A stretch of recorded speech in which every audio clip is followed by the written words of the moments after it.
நாடாளுமன்ற கூட்டத்தொடரில் தமிழகத்துக்கு வரவேண்டிய நிதிகள் குறித்து கேட்கறதுக்கு வாய்ப்பு இருக்கு. நாடாளுமன்றத்தையே நடத்த விரும்பவில்லை ஆளுங்கட்சியினர். இந்த கூட்டத்தொடரில் ஆளுங்கட்சியினர் அடாவடித்தனமாக நடந்து கொள்கின்றனர்.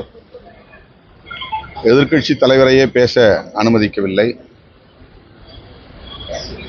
நூல்களில் இருந்தும் இதழ்களில் இருந்தும் மேற்கோள் காட்டி பேசுவது என்பது வழக்கமான ஒன்றுதான்.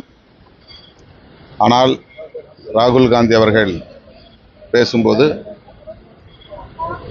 வெளியிடப்படாத ஒரு நூலில் இருந்து பேசக்கூடாது என்ற ஒரு காரணத்தை காட்டி அவரை முற்றாக பேச விடாமல் தடுத்து நிறுத்தி அதன் மூலம் கூட்டத்தொடரையே கடந்த வாரம்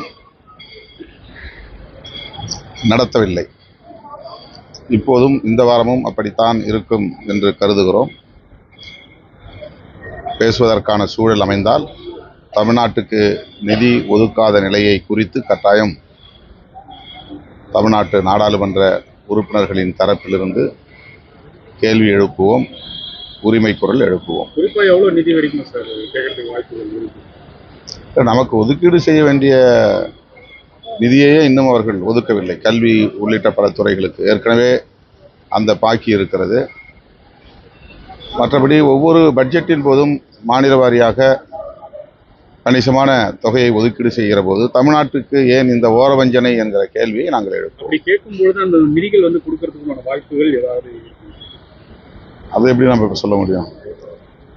அவங்க தான் பாஜக அல்லாத பிற கட்சிகள் ஆளுகிற மாநிலங்களை வஞ்சிக்கும் வகையில் திட்டமிட்டே நிதி ஒதுக்கீடு செய்யாமல்